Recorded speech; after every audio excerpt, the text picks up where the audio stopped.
इसमें कफज उदर का वर्णन मिलता है, तो वो अब पढ़ेंगे। श्लोक क्रमांक 29 में कफज उदर के हेतुओं का वर्णन है। अव्यायामात् दिवा स्वप्नात् अति स्निग्ध पिच्छिलैः दधेदुक्तौदक अनुपमंसैः च अपि अतिसेवितैः। तो ये कफ प्रकोप के हेतु हैं। अगर ध्यान से देखें तो इसी प्रकार के हेतु कफज प्रमेय के भी है। अव्यायामात् दिवा स्वप्नात्, इसी प्रकार के हेतु कफज शिरोरोग के भी है। इसी प्रकार के हेतु कफज हृदरोग के भी है। तो कहने का तात्पर्य फिर से एक बार वही है कि हेतु दोष प्रकोप के रहते हैं, हेतु व्याधि प्रकोप के ये यहाँ पे नहीं है। चरक संहिता का वैशिष्ट्य क्या है? तो चरक संहिता में ज्यादातर हेतु वो दोष प्रकोप के रहते हैं। व्याधि हेतुओं का बहुत ही कम वर्णन हमको चरक संहिता में मिलता है। इसका तात्पर्य ये नहीं है कि व्याधि हेतु होते ही नहीं, वो तो होते हैं, वो वैगुण्य करने वाले होते हैं। कुछ हेतु सन्निकृष्ट विकृष्ट प्रकार के होते हैं, लेकिन मोस्ट इम्पोर्टेंटली वैद्य को किस चीज पर ध्यान देना चाहिए? वो दोष हेतु है। तो इन कारणों से इधर स्वतंत्र और इधर परतंत्र रीत्या कफ का प्रकोप हो जाता है। तो उसके बाद क्या होगा? नीचे वो लिखते हैं, क्रुद्धेन श्लेष्मण स्त्रोतसासु अवृत्तेषु अवृतो अनिलाः तमेव पीडयन् कुर्यात् उदरं बहिरंतर्गाः। क्या लिखा उधर है? क्रुद्धेन श्लेष्मण, क्रुद्धेन यानी क्या? कुपित हुआ। ऊपर जो हेतु दिए हैं उन हेतु सेवन के कारण प्रकुपित हुआ वो श्लेष्मा, क्रुद्धेन श्लेष्मण। वो क्या करेगा? स्त्रोतसासु अवृत्तेषु,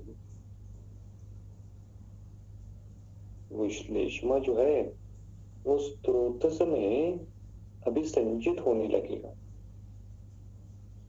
श्लेष्मा का एक मॉलिक्यूल स्त्रोतस की भित्ति जो है, वॉल जो है, वहां पे डिपॉजिट हो। अगले रस रक्त संवहन में दूसरा श्लेष्मा का मॉलिक्यूल उस ख वैगुण्य की जगह पे डिपॉजिट होगा और तीसरे सर्कुलेशन में और एक मॉलिक्यूल। ये प्रक्रिया धीरे धीरे बढ़ती जाएगी। अणु ही प्रथमम भूत्वा पश्चात् रोगाः विवर्धते। तो ये कफ का डिपोजिशन जो है, ये कफ का संचय जो है स्त्रोतस में जहां पे ख वैगुण्य है वहां पे अभी होना शुरू हो जाएगा, क्योंकि अभी सार्वदेहिक कफ का वृद्धि हुई है, कफ का प्रकोप हुआ है। तो स्त्रोतसासु अवृत्तेषु, तो कफ के द्वारा इस स्त्रोतस में अवरोध उत्पन्न करने के कारण क्या होगा? अनिलाः बहि अंतर्गाः तम एव पीडयन्।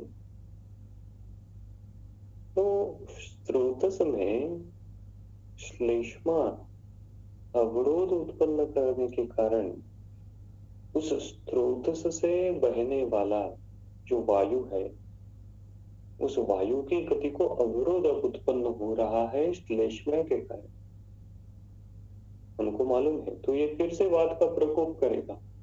तथा विदेशु शरीरेषु वायु आश्रयं गत्वा अप्ययमानः प्रकोपम आपद्यते।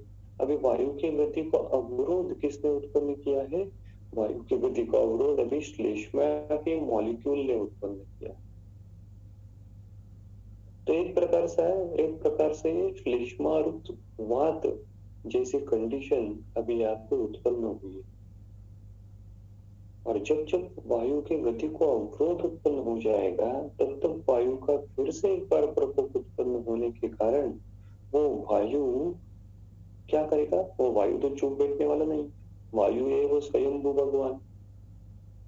उसके गति को अवरोध जो उत्पन्न कर रहा है, उस अवरोध को, उस अवरोध उत्पन्न करने वाले भाव पदार्थ को वो वहां से हटाने की कोशिश करेगा with tremendous force, with tremendous velocity. ये अवरोध 100% तो नहीं है, पूरा वो स्रोत ब्लॉक हुआ है ऐसी तो परिस्थिति है ही नहीं। वायु की गति अवरोध के कारण हो रही है, लेकिन वो तो हो रही है।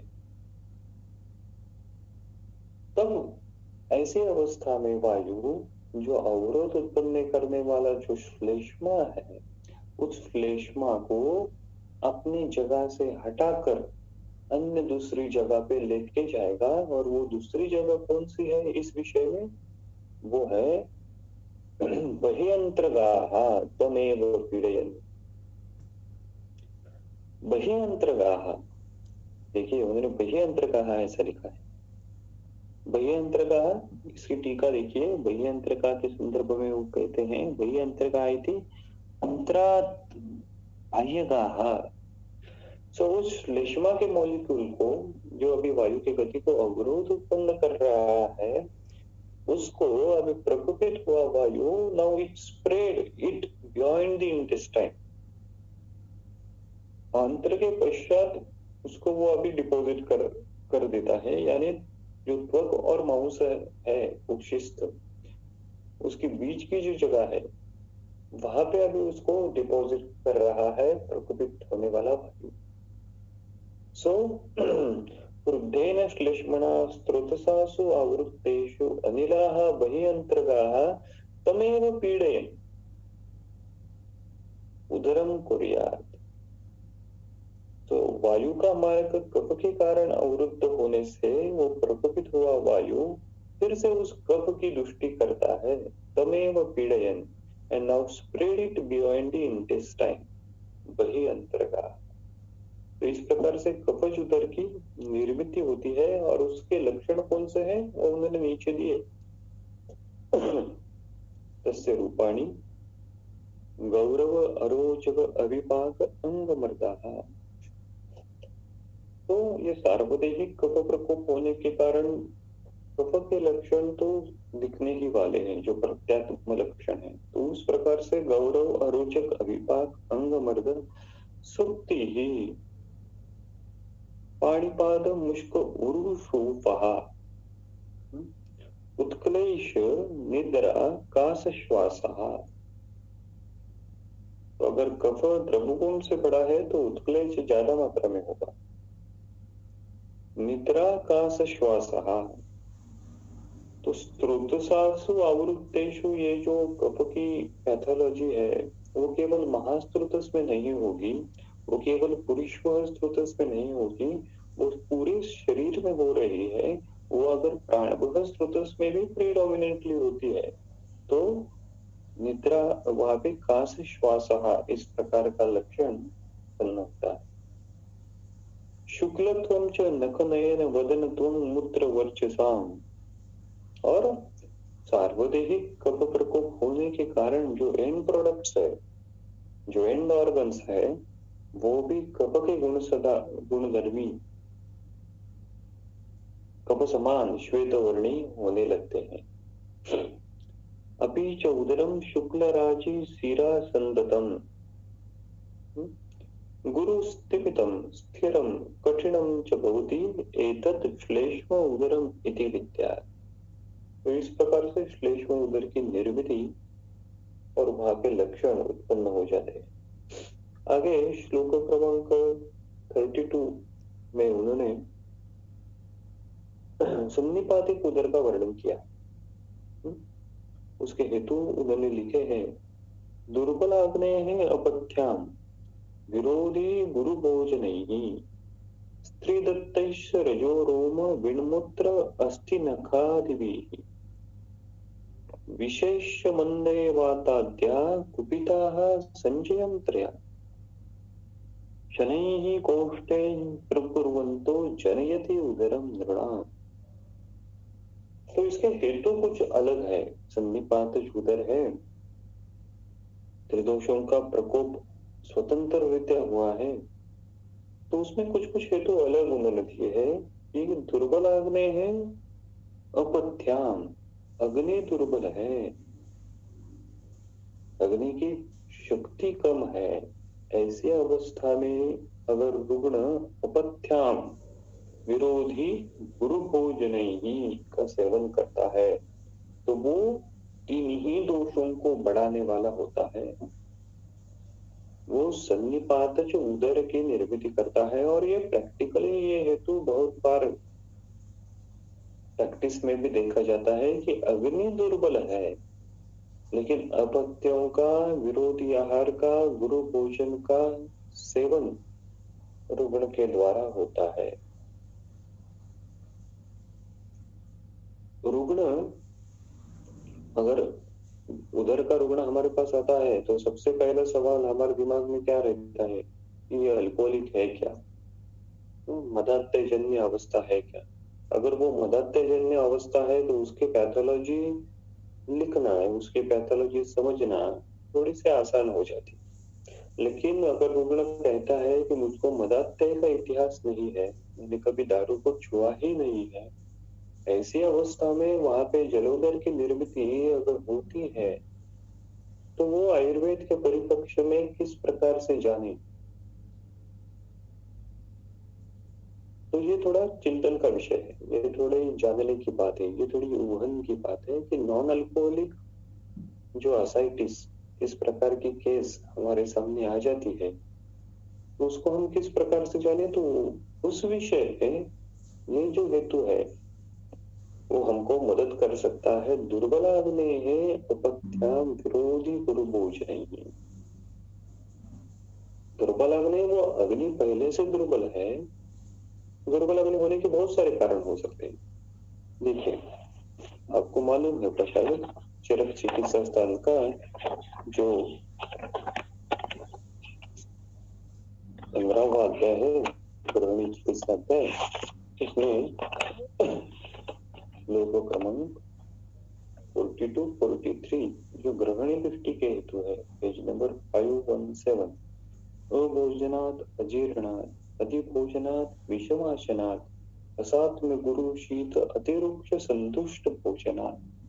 तो इस प्रकार के अभोजन, अतिभोजन, अध्यशन, विरुद्धासन से अग्नि दूषित होता है। और कौन से हेतु है? विवेक वमन स्नेह विभ्रमा। तो पंचकर्म का अगर व्यापक उत्पन्न हुआ है तो व्याधि कर्षणा, लॉन्ग स्टैंडिंग कोई डिसीज हिस्ट्री है तो उसके कारण भी अग्नि दूषित होता है। पेशेंट हमारे सामने कोई दूसरा लक्षण लेके आएगा, एक जीर्ण मुखपाक जो लक्षण लेके आपके पास आएगा, लेकिन अगर आप हेतु लेते हैं उसका तो उसको जीर्ण ज्वर का इतिहास अगर मिलता है या मिलता ही तो उसमें मुखपाक जन्य अवस्था उत्पन्न हो जाए। तो चिकित्सा जीर्ण ज्वर की करनी है, न कि केवल मुखपाक की करनी है। तो ऐसे जो जीर्ण व्याधि से पीड़ित रुग्ण है तो उनमें अग्नि तुष्टि देखी जाती है। व्याधि कर्षणात् देश काल ऋतु वैषम्यात्, देश वैषम्य, देश वैषम्य शायद आपने पढ़ा होगा। आदरणीय वैद्य मेडी माधव शास्त्री जी थे, जिथोर मुंबई स्थित प्रैक्टिस करते थे, तो उनकी वो केस थी कि एक बहुत बड़ा व्यापारी था मुंबई स्थित, उसको सोरियासिस हुआ था, कुष्ठ हुआ था।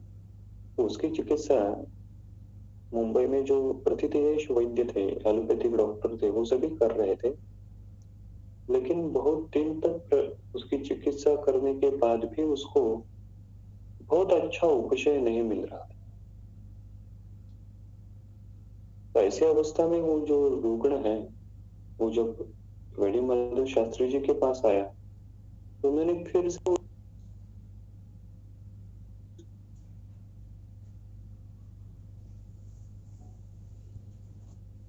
ज्वारी की रोटी पे रह रहा था, परहेज तो बहुत कर रहा था। तो ये बात नहीं थी कि तू अभी रुग्ण सेवन कर रहा है, फिर भी उस रुग्ण को उपशय नहीं था।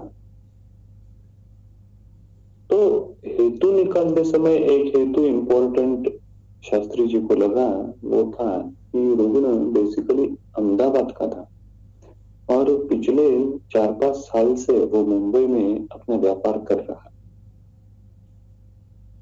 तो शास्त्री जी ने उसको चिकित्सा कह दी कि आप, केवल एक ही सलाह है कि आप मुंबई छोड़कर अहमदाबाद चले जाओ, क्योंकि मुंबई जो आंध्र प्रदेश है वो समुद्र के तट के नजदीक रहने वाला प्रदेश है, जहाँ पे क्लेद बाहुल्य बहुत है। वैसे क्लेद बाहुल्य जैसे इस देश में अगर आप रहोगे तो आपको उपशय उतना नहीं मिल पाएगा जितना आपका अहमदाबाद या गुजरात, कच्छ, सौराष्ट्र प्रदेश जो है वो जंगल प्रदेश है। वहां पे ड्राइनेज ज्यादा है, वहां पे वृक्षता ज्यादा है। तो आपका जो ये सोरियासिस का प्रॉब्लम है वो जल्दी ठीक वहां पे हो सकता है। वो व्यापारी था, न कि नौकरी करता था, तो इसलिए वो उस रुग्ण को भी पॉसिबल था, तो वो तुरंत 1-2 महीने में ही मुंबई से अहमदाबाद शिफ्ट हो गया और और अगले 4-5 महीने में वो पूरी तरह ठीक हो गया उसी दवाइयों से जो पहले लेता था। दवाइयां चेंज नहीं की, चेंज क्या किया, देश वैषम्य जो हेतु था वो देश वैषम्य हेतु बदल कर दिया। हालांकि सभी रुग्णों को ये पॉसिबल नहीं होगा, लेकिन आप उसको ये बता तो सकते हैं कम से कम कि ये प्रॉब्लम, ये संप्राप्ति आपके शरीर में किस प्रकार से मैनिफेस्ट हुई है और उसके पीछे ये देश बदल भी एक कारण हो सकता है। आजकल जॉब के दृष्टिकोण से बहुत से लोग इधर से उधर जाते हैं, अपना मूलतः जो देश रहता है वो देश छोड़ के अन्य जगह पे पढ़ने के लिए या फिर कहें कि जॉब के लिए जाते, तो उसमें देश वैषम्य में तो आजकल बहुत कॉमन है। हम इस हेतु को ज्यादा इम्फसाइज नहीं करते, लेकिन संप्राप्ति जानने हेतु इसका तो महत्व है, क्योंकि ये अग्नि दूषित करता है। देश वैषम्यात, काल वैषम्यात, ऋतु वैषम्यात। ऋतु के परिप्रेक्ष्य में अपना आहार बदलना चाहिए। एक ही आहार, उसकी मात्रा सभी ऋतु में कॉमन नहीं रहनी चाहिए, लेकिन ऐसा नहीं होता। सभी ऋतु में उसी प्रकार का आहार रोग सेवन करता है तो उससे ही अग्नि वैषम्य कंटिन्यूअसली उत्पन्न होता है। वेगानाम च विधारणा दूषयति अग्नि, तो यह अग्नि दूषित करता है। यहाँ पे अग्नि मांद्य ऐसा शब्द नहीं लिखा है, अग्नि दूषयति। तो अग्नि का दूषण होना है, ये सबसे पहली स्टेज है, और ये स्टेज अगर कंटिन्यूअस रहेगी तो उसके बाद की जो अवस्था है कि वो अग्नि मांद्य की अवस्था होगी। तो ऐसी जो अवस्था है दूषयति अग्नि, वो अग्नि मांद्य की उस प्रकार की अवस्था नहीं है, वो अग्नि दूषित की अवस्था है। तो ऐसे दुर्बल हुआ जो अग्नि है, ऐसी अवस्था में वो रुग्ण अगर अपथ्य विरोधी गुरु भोजन का सेवन करता है तो, और क्या, और दूसरे हेतु कौन से है, स्त्री दत्तैश्वर जो रोम विणमूत्र अस्थि नखादि, स्त्री दत्तैश्वर जो स्त्री पाक करती है, आहार पाक करती है, आहार विधि करती है, वो करते समय अगर उसने रज रोम विणमूत्र अस्थि नखादि से संयुक्त ऐसा वो अगर आहार कर दिया तो ये थोड़े पिछले जमाने में वो एक प्रयोग था विषकन्या का प्रयोग, तो वहां वो विषकन्या उत्पन्न करने के लिए वो थोड़ा थोड़ा विष का प्रयोग करते थे।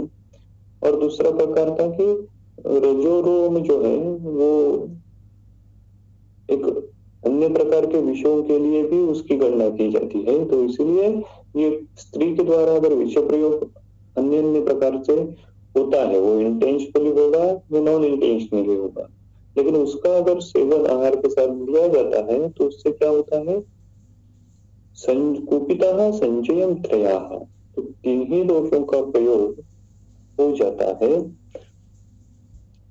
विशेष मंदे वाताद्या कुपिताः संचयं त्रया शनैः कोष्ठे प्रकुर्वन्तो जनयति उदरम नृणा। तो यहाँ पे तीन ही दोषों का प्रयोग हो जाता है। संचयम त्रयाः।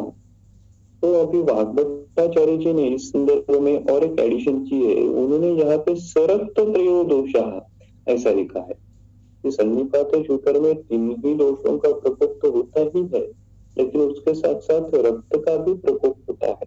तो वो वाग्भट्टाचार्य जी का एडिशन है। तो विशेष मंदे वाताद्या कुपिताः संचयं त्रयाः शनैः कोष्ठे प्रकुर्वन्तो जनयति उदरम्। तो विशेष मंदई, तो विषय ही मंदई, ये क्या है? ये दूषी विष है। टीका में देखिए बीच में एक लाइन है, विशेष मंदई इति दूषी विषः दूषी विषाणी एवं ही मंदानि भवन्ति। और आगे लिखा है उन्होंने, त्रय इति पदेन वातादीनां त्रयाणामपि स्वातंत्र्येण ग्रहणं करोति। तो ये सन्निपात क्यों है? तो उसमें तीन ही दोषों का जो प्रकोप होता है, वो तीन ही दोषों का प्रकोप स्वतंत्र रीत्या होता है। तो ये स्वतंत्र रीत्या होने के कारण इसको हमने सन्निपात उदर कहा। अगर वो तीन ही दोषों का प्रकोप स्वतंत्र रीत्या नहीं होता तो उसको हम सन्निपात कहते क्या है? तो सन्निपात नहीं होता है, वो युगपत अवस्था होती। तीन ही दोषों का केवल प्रकोप हो गया। जैसे हमने जीर्णे अश्नियात, चरक विमान स्थान का जो पहला अध्याय है उसमें पढ़ा है, जीर्णे अश्नियात अजीर्णे ही गुंजानस्य। पर अजीर्ण अवस्था में अगर रुग्ण हर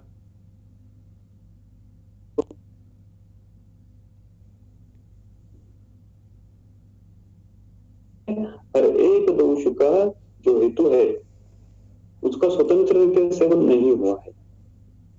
अगर तीन ही दोषों का स्वतंत्र रीत्या सेवन किया जाता है तभी उसको सन्निपात, इस सन्निपातज अवस्था कहते हैं। तो अभी सन्निपात सूत्र में कौन से लक्षण रहते हैं वो आगे श्लोक क्रमांक 34 में उन्होंने कहा, तस्य रूपाणि सर्वेषाम एव दोषाणाम समस्तानि लिंगानि उपलभ्यन्ते। सर्वेषाम एव दोषाणाम समस्तानि, तो सभी प्रकार के दोषों के लक्षण वहां पे उत्पन्न होंगे। वर्णाच सर्वे नखादिषु, नख, रोम, मूत्र, पुरुष, ये जो है उनमें सभी दोषों के प्रत्यात्म लिंग वहां पे दिखेंगे। उदरम अपनी नाना वर्ण राजी सिरा संततम भवति, और उदर में जो राजी है वो भी नाना वर्ण की उत्पन्न होंगे। एतत् सन्निपात उदरम इति विद्या। तो इस प्रकार से सन्निपात सूत्र का उन्होंने वर्णन किया है। आगे श्लोक क्रमांक 35 में उन्होंने प्लीहोदर का वर्णन किया। अभी उस प्रकार से देखा जाए तो प्लीहोदर में आके जाके जल संचिति नहीं होती, प्लीहोदर या फिर यकृत दाल्योदर ये जो अवस्था है। लेकिन प्लीहोदर में या फिर यकृत दाल्योदर में होने वाली जो कोष्ठ वृद्धि है, होने वाला जो कुक्षि संचय है, वो ध्यान में रखते हुए उन्होंने प्लीहोदर को उदर का एक प्रकार ऐसा सम्मूर्छित किया है। लेकिन उस प्रकार से देखा जाए तो प्लीहोदर में जल संचित हम नहीं देखते। तो देखिए प्लीहोदर, उसका वर्णन किस प्रकार से किया है, अशितस्य अति संक्षोभात ज्ञानयान अतिचेष्टितैः अति व्यवाय भार अध्व वमन व्याधि कर्षणैः। प्लीहोदर के हेतुओं का वर्णन मिलता है। अशितस्य अति, अति शब्द अशित को भी लगाना है, संक्षोभ को भी लगाना है। अति अशितस्य, अतिमात्राशन, ये हेतु। तो अतिमात्राशन से क्या होगा?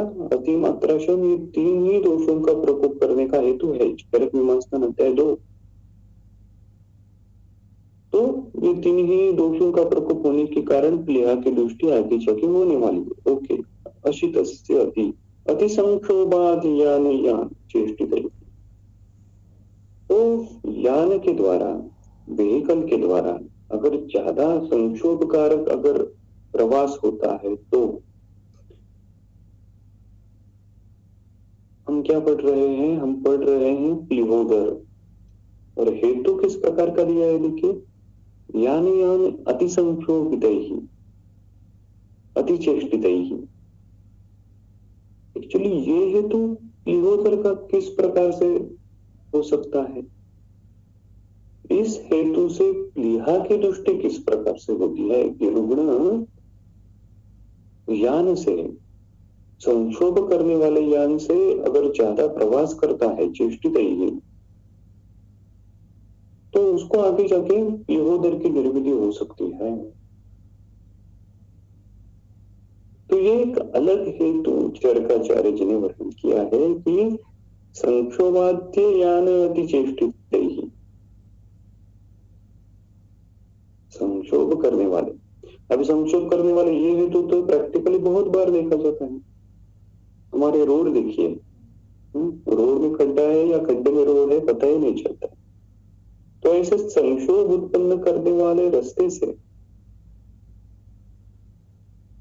अगर रुग्ण नित्य प्रवास कर रहा है तो वो हेतु किस प्रकार से होगा, वो हेतु इसी प्रकार का होगा, यान यान अधिक संक्षोभित ही। लेकिन इस प्रवास से, इस चेष्टा से लिहोदर की निर्मिति किस प्रकार से हो सकती है, तो ये थोड़ी चिंतन करने की बात है। ये जो हेतु है, संक्षोभ करने वाले व्हीकल से, संक्षोभ उत्पन्न करने वाले रास्ते से प्रवास करना, नित्य करना, एक बार करना ऐसा नहीं, नित्य अगर ऐसा उस प्रकार का अभ्यास हो रहा है तो उससे निश्चिततः व्यान वायु का सार्वदेहिक प्रकोप होने वाला है। और व्यान वायु का सार्वदेहिक प्रकोप होने के कारण उसका अल्टीमेट रिजल्ट जो है वो रसरक्त संवहन पे विकृततः उसका प्रभाव पड़ने वाला है। तो ये थोड़ी जानने की बात है कि ये व्यान वायु प्रकोपजन्य अवस्था है। आगे उन्होंने और कुछ स्पेशल हेतुओं का वर्णन किया है। देखिए, अति व्यवाय, अति भार, अति अध्व, इस प्रकार का हेतु। अति व्यवाय, ठीक है, वो बात प्रकोप करेगा, सार्वदेहिक शुक्र दोष क्षय होने के कारण सार्वदेहिक बात प्रतिलोम संप्राप्ति उस प्रकार में हो सकती है। अति भार, अति भार ये हेतु लिहोदर का किस प्रकार से है, अति भार वहन करने के कारण लिहोदर किस प्रकार से हो सकता है, तो ये भी थोड़ी चिंतन करने की बात है। रुग्ण अति भार वहन कर रहा है, लेकिन हेतु क्या है, हेतु लिहोदर है।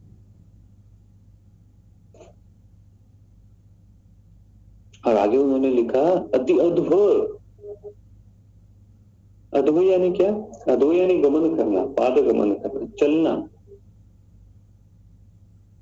तो ज्यादा चलने से लिहोदर किस प्रकार से हो सकता है। वाग्भटाचार्य जी ने वाग्भट निदान स्थान का जो 16वां अध्याय है उसमें हर एक वायु का जो प्रकार है उसके दृष्टि हेतु और लक्षणों का वर्णन किया है। उसमें अध्व जो है, ज्यादा चलना जो है, ये प्राण प्रकोप का हेतु बताया है, प्राण वायु प्रकोप। तो फिर भी ये सोचने की बात है, उससे प्राण का प्रकोप किस प्रकार से होगा। रुग्ण चलते हैं बहुत, लेकिन उससे प्राणवायु का प्रकोप।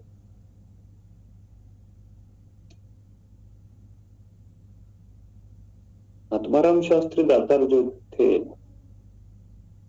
पंचबौद्धिक चिकित्सा के उद्गाता, उन्होंने इस अध्व विषय पे बहुत संशोधन किया है। अध्व शोष नाम की एक कंडीशन उन्होंने लिखी है। उसमें उन्होंने लिखा है कि जो रुग्ण अध्वशोष करता है, अभी अध्वशोष हर बार रुग्ण ज्यादा मात्रा में चलना, देखिए कि यात्रा कर रहा है, पूर्वी के जमाने में वो रुग्ण पिछले जमाने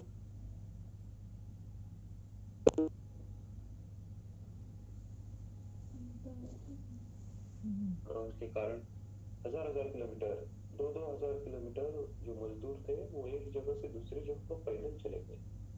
ये अध्वशोष है। लेकिन इसका प्रीवैलेंस जो है वो कम होगा। तो इसकी क्लिनिकल यूटिलिटी किस प्रकार से हम देखते हैं कि हर बार जरूरी नहीं कि पैदल ही जाओ। रुग्ण अगर नित्य लॉन्ग ट्रैवलिंग कर रहा है 200-200 किलोमीटर, 400-400 किलोमीटर, ये प्रवास अगर नित्य हो रहा है, ट्रक ड्राइवर हो, एसटी का ड्राइवर हो और अन्य प्रकार का व्यवसाय हो, जिसके कारण रुग्ण को ट्रैवलिंग हो रही है, तो वो जो ट्रैवलिंग जो है ना, वो भी अधव शोष है, वो भी अधव गमन है, ऐसा तातर शास्त्री का कथन था।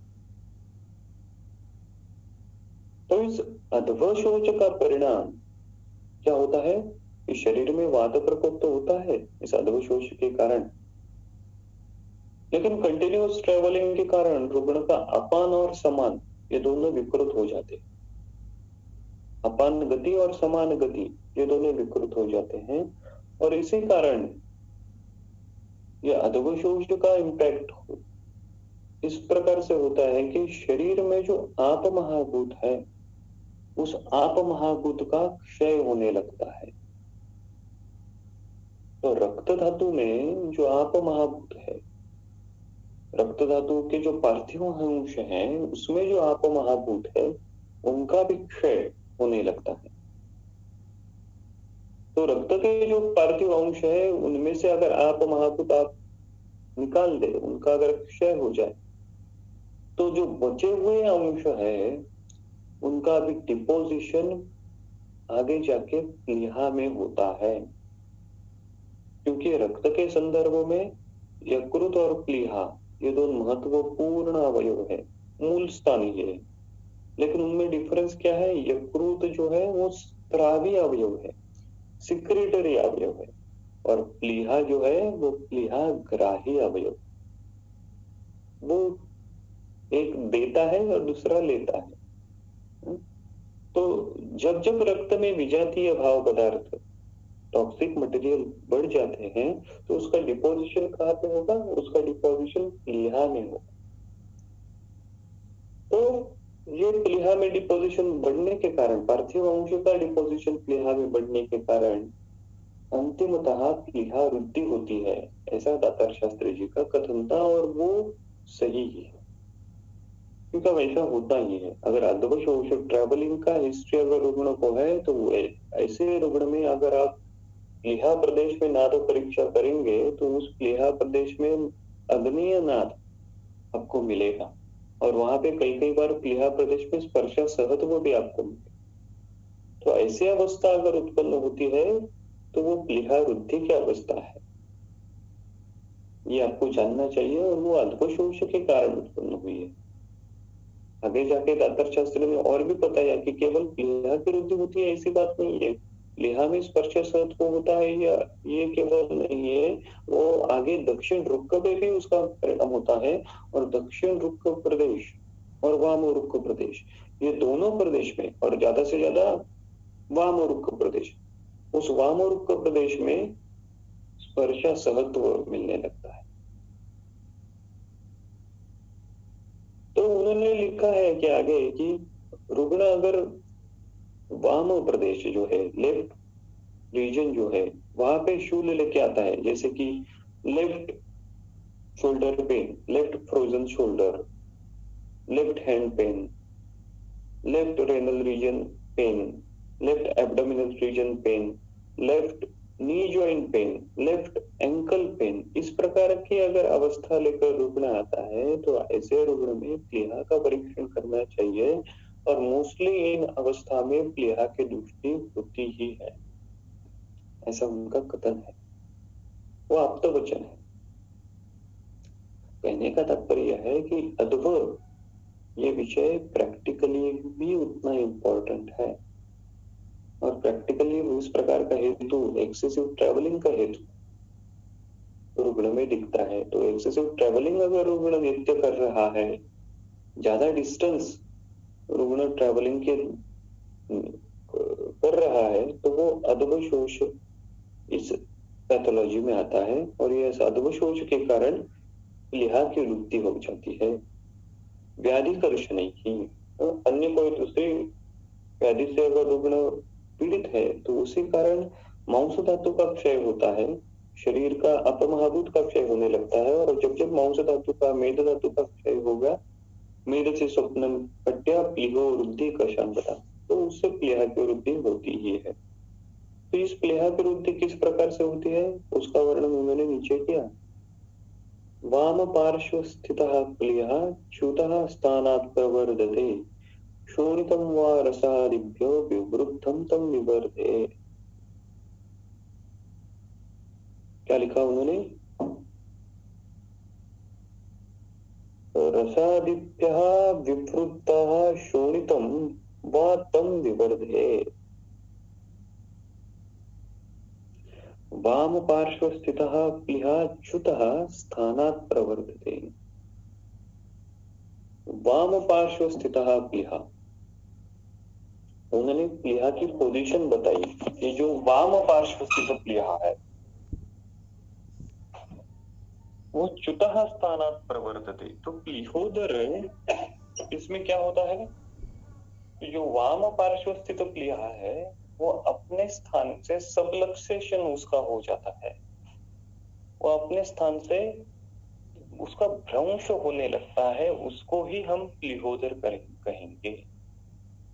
स्थानात् च्युतः, तो subluxation from its normal place, ये प्लीहोदर है। वाम पार्श्व स्थितः प्लीहा च्युतः स्थानात् प्रवर्धते। और उन्होंने और एक हेतु नीचे बताया, शोणितम व रसादिभ्यो विवृद्धम तम विवर्धते। रसादिभ्यः विवृद्धः शोणितम तम विवर्धेत। तम यानी कौन को, किसको? प्लीहा को। प्लीहा को विवर्धेत, प्लीहा को बढ़ाते हैं। तो ये दूसरी और एक प्रकार की पैथोलॉजी उन्होंने इस नीचे वाले लाइन में वर्णन की है। शोणितम व रसादिभ्यो विवृद्धम तम विवर्धेत। श्लोक नंबर 35 में एक हेतु का वर्णन उन्होंने किया, अशितस्य अति संक्षोभ ज्ञान ज्ञान अतिचेष्टितैहि अध्व एक्सेट्रा एक्सेट्रा। इसके कारण क्या होगा? वाम पार्श्व स्थितः प्लीहा च्युतः स्थानात् प्रवर्धते। तो प्लीहोदर होने के लिए वन सेट ऑफ पैथोलॉजी इस प्रकार से होगी। रुग्ण ने अति अशन सेवन किया है, रुग्ण ने अध्व का सेवन किया है, रुग्ण व्याधि कर्षित है, जिसके कारण वाम पार्श्व स्थित जो प्लीहा है वो अपने स्थान से च्युत हो जाएगी और कुक्षी में वो बढ़ेगी, तो उसको हम प्लीहोदर कहेंगे। और another set of pathologies are described by the below line, शोणितम व रसादिभ्यो विवृद्धम तम विवर्धे। इसका क्या तात्पर्य है? शोणितम व रसादिभ्यो विवृद्धम तम विवर्धे, रसादिभ्या विवृद्धा शोणितम तम विवर्धे। तो इसका मीनिंग क्या हो गया कि रसादि धातु बढ़ने के कारण जो रक्त बढ़ता है वो रक्त तम विवर्धे, उस प्लीहा को बढ़ाता है। तो ठीक है, रस धातु जो बढ़ेगा, तो रस धातु बढ़ने के बाद उसका पर धातु जो है उसके बाद का जो धातु है वो रक्त धातु है। नेचुरली रस धातु बढ़ने के बाद उसका प्रभाव रक्त धातु पे पड़ने ही वाला है। तो रस बढ़ने के बाद रक्त धातु बढ़ेगा और रक्त धातु बढ़ने के बाद तम विवर्धे, प्लीहा की वृद्धि हो जाएगी। नेचुरली है, क्योंकि रक्त की अगर वृद्धि होती है तो रक्त के जो मूल स्थान है उसमें उसका इम्पैक्ट होने वाला है। और नेचुरली प्लीहा ये ग्राही अवयव होने के कारण ये रक्त की जो वृद्धि स्वरूप जो दोष है वो प्लीहा में संचित होने वाले हैं, इसलिए वहां पे प्लीहोदर की संप्राप्ति होने वाली है। रसादिभ्यः विवृद्धः शोणितम तम विवर्धते। तो रस धातु प्लीहोदर की और एक प्रकार की संप्राप्ति किस प्रकार से हुई? रस धातु वृद्ध होने के कारण रक्त धातु की वृद्धि और रक्त धातु वृद्धि होने के कारण प्लीहोदर। So this is another set of pathologies described under the large umbrella of प्लीहोदर। एक पैथोलॉजी तो अतिसंक्षोभ यान यान अतिचेष्टितैः अतिव्याधिकर्षणैः इस प्रकार से हो गई। दूसरी पैथोलॉजी किस प्रकार से हो गई? दूसरी पैथोलॉजी रस धातु विवृद्ध होने के कारण रक्त धातु की वृद्धि होती है और रक्त धातु वृद्ध होने के बाद अंतिमतः वाम पार्श्व स्थितः प्लीहा च्युतः स्थान। तो ये दो प्रकार की पैथोलॉजी रुग्ण में देखी जा सकती है। हमारे पास अगर स्प्लिनोमेगाली लिहोदर का रुग्ण है तो उसमें इनमें से किस प्रकार की पैथोलॉजी हुई है ये जानना वैद्य का कौशल्य है।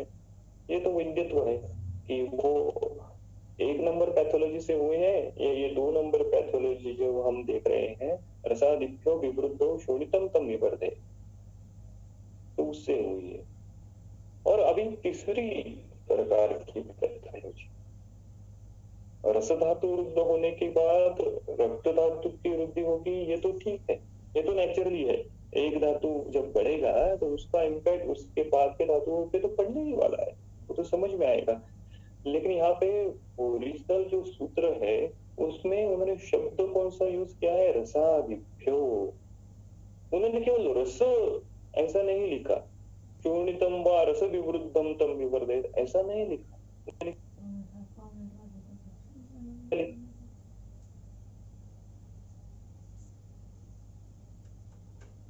तो आदि शब्द वहां पे नहीं रहता, तो ये केवल और केवल इस 2 प्रकार के पैथोलॉजी जो हमने अभी देखी, पैथोलॉजी क्रमांक 1 और पैथोलॉजी क्रमांक 2, तो उसमें से ये सब विषय पूरा समझ में आ जाता है। लेकिन आदिभ्यो हो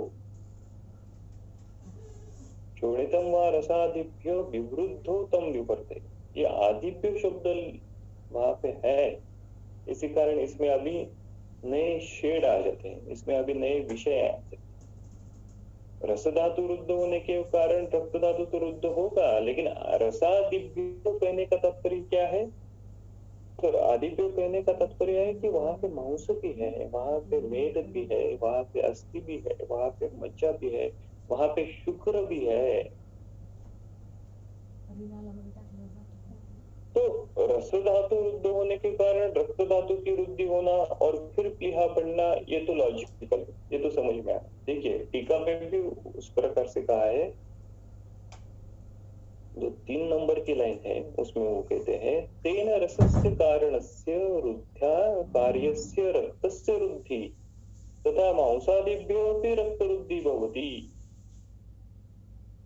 रस की वृद्धि होने के बाद रक्त की वृद्धि हो जाती है, ठीक है, लेकिन मांसादिभ्यो वृद्धि, मांस धातु की वृद्धि होने के कारण रक्त धातु की वृद्धि किस प्रकार से होगी? मेद धातु की वृद्धि होने के कारण रक्त धातु की वृद्धि किस प्रकार से होगी? मज्जा धातु की वृद्धि होने के कारण रक्त धातु की वृद्धि किस प्रकार से होगी? अगला धातु वृद्ध हो गया और उसका इम्पैक्ट पिछला जो रक्त धातु है उस पे किस प्रकार से होगा? ये तो एक अलग विषय होंगे ना। रस के बाद रक्त दृष्टि समझ में आती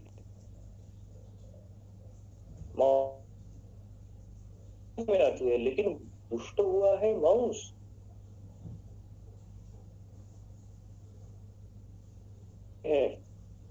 मांस धातु ज्यादातर दुष्ट हुआ है और ये मांस दृष्टि होने के कारण उसका इम्पैक्ट अभी रक्त धातु पे पड़ा है और रक्त रुद्ध हो गया है और इस रक्त रुद्ध होने के बाद फिर आगे जाके प्लीहा की वृद्धि हुई।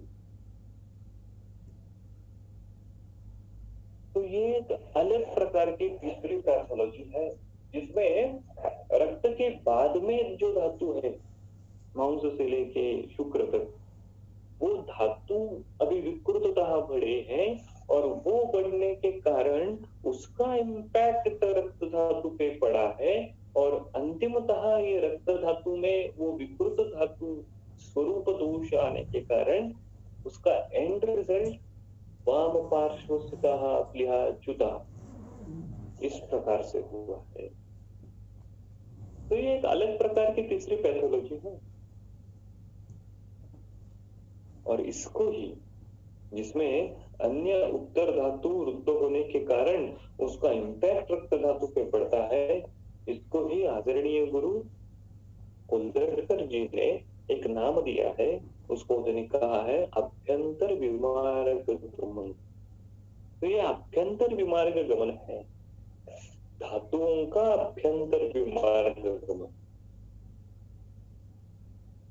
मांस धातु रुद्ध होने के बाद उसका इम्पैक्ट मेद धातु पे पड़ेगा तो ये ठीक है, वो विमार्ग गमन नहीं है। लेकिन मांस धातु रुद्ध होने के बाद उसका इम्पैक्ट अगर रक्त धातु पे पड़ रहा है तो वो अभ्यंतर विमार्ग गमन है। तो इस लिहोदर की तीसरी प्रकार की संप्राप्ति किस प्रकार से हो गई? वो अभ्यंतर विमार्ग जन्य प्लिहोदर की संप्राप्ति। तो प्लिहोदर इन तीन कारण से हो सकता है। एक, अशितस्य अतिसंक्षोभ यान यान अतिचेष्टितैः, इन कारणों से वहां स्थित प्लीहाच्युत होना। दूसरा जो पैथोलॉजी का सेट है उसमें क्या होता है, रस धातु रुद्ध होने के कारण उसका इम्पैक्ट डायरेक्टली रक्त पे पड़ता है और उसके कारण प्लीहा की वृद्धि हो जाती है। और तीसरा जो कारण है और जो इम्पोर्टेंट है वो रीडिंग बिटवीन द लाइन है, जिसपे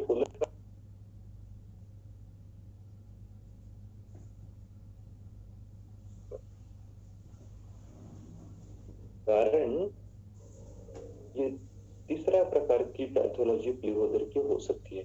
या अभ्यंतर विमार्ग गमन और कहाँ पे देखा जा सकता है? देखिए चरक चिकित्सा स्थान का जो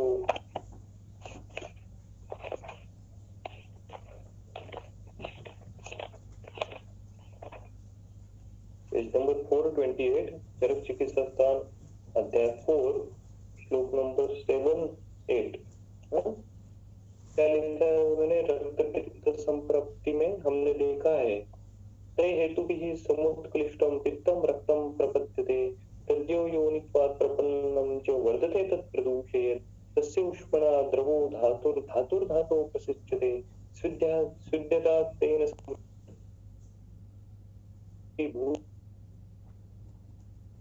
बढ़ने के कारण वो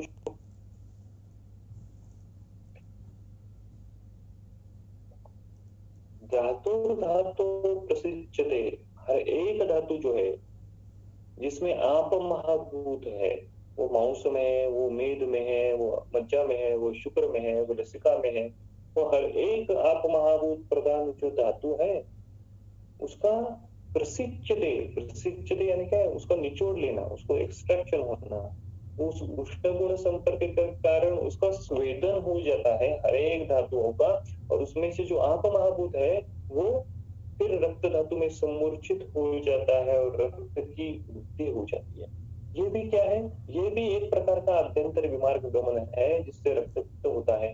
मांस धातु का जो आप महाभूत है वो अभी रक्त धातु में समूर्छित हो गया, मेद धातु का जो आप महाभूत है वो अभी रक्त धातु में समूर्छित हो गया, मज्जा का जो आप महाभूत है वो भी अभी रक्त धातु में मिश्रित हो गया। तो इस प्रकार से आप महाभूत के परिप्रेक्ष्य में हम इस अभ्यंतर विमार्ग गमन की संप्राप्ति रक्त पित्त के अंदर देखते हैं। लेकिन यहाँ पे भी अभ्यंतर विमार्ग गमन की संप्राप्ति प्लीहोदर में होती है। यहाँ पे मांस धातु रुद्ध होने के कारण उसका इम्पैक्ट रक्त धातु पे होता है और हम मेटास्टेसिस के रुग्ण देखते हैं।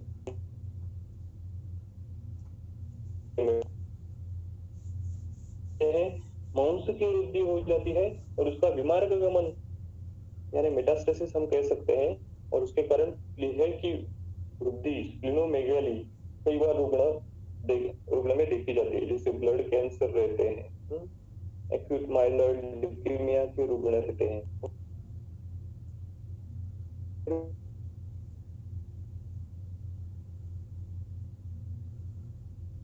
है तो ऐसी जो कंडीशन है उसमें हमको रक्त स्रोतस और मांस स्रोतस दृष्टि ध्यान में रखते हुए चिकित्सा करनी है। तो आगे जब हम प्लीहोदर की चिकित्सा पढ़ेंगे तो उस प्लीहोदर की चिकित्सा में भी क्या उन्होंने क्या लिखा है कि वामो बाहो वेले सिरा, सिरावेद ये प्लीहोदर की चिकित्सा उन्होंने लिखी है। वो क्यों लिखी है? क्योंकि ये जो रस धातु रुद्ध होने के कारण अंतिमतः रक्त धातु रुद्ध होता है, मांस धातु मेद धातु रुद्ध होने के कारण अंतिमतः रक्त धातु रुद्ध होता है।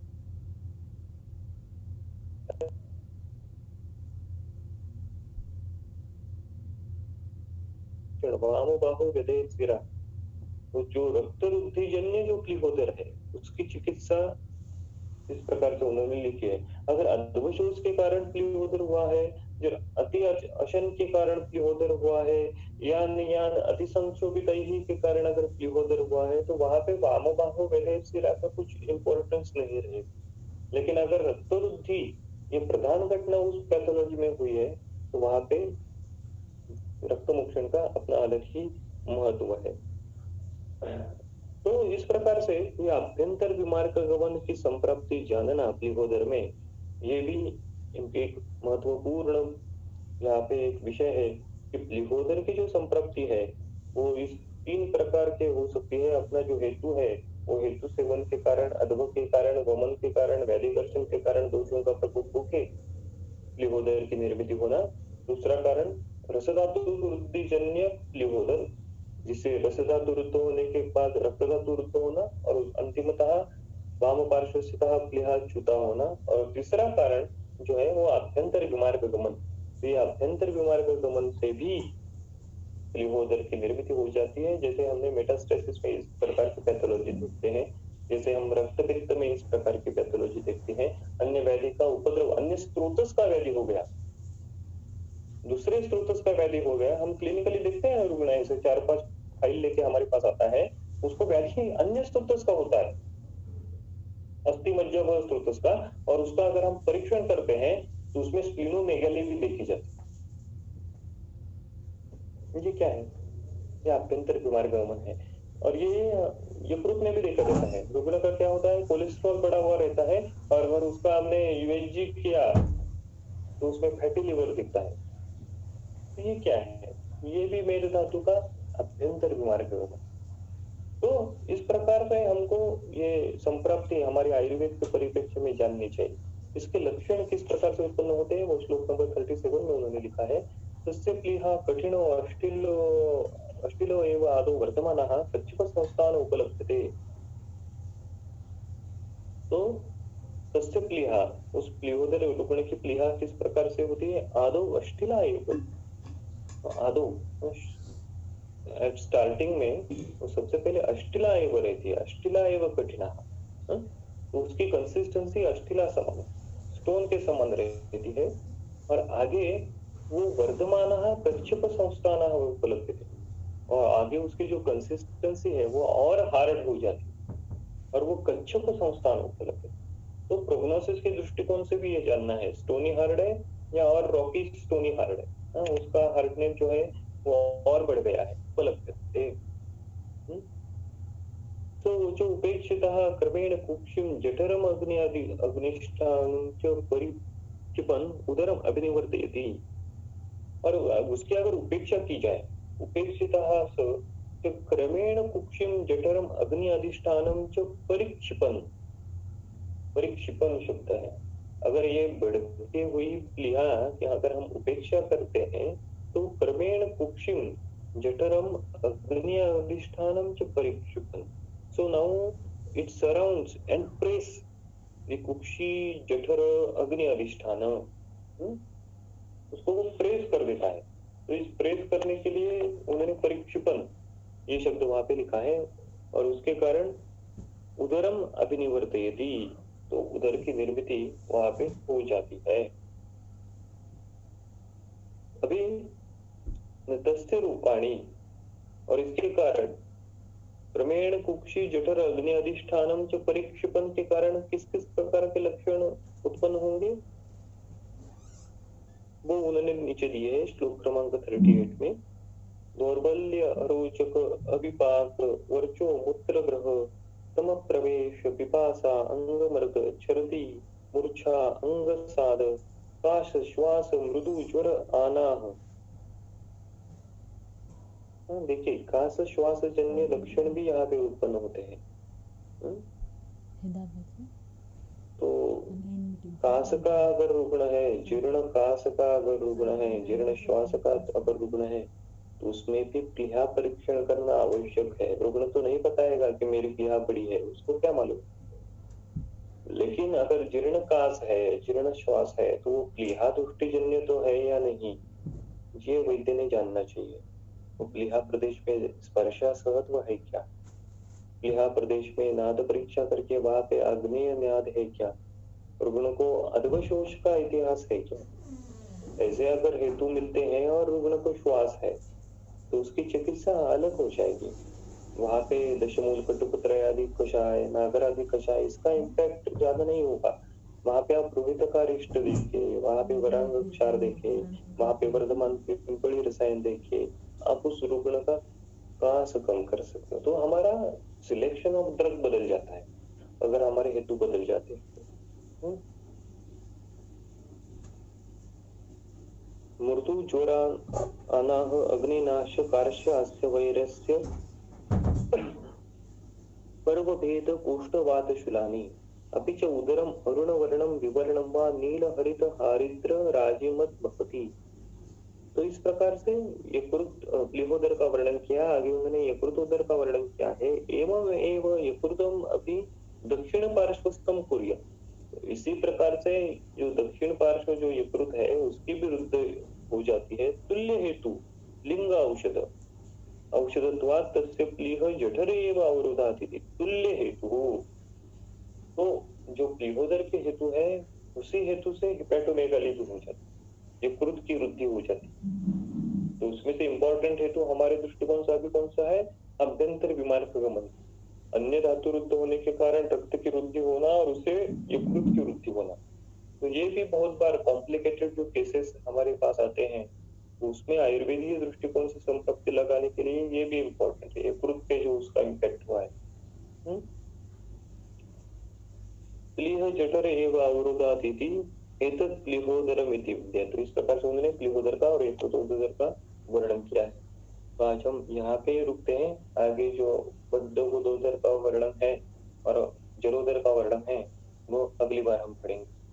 ठीक है, धन्यवाद। सर के और ज्वाइन हुए सभी के आभार।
निकल रही है ना।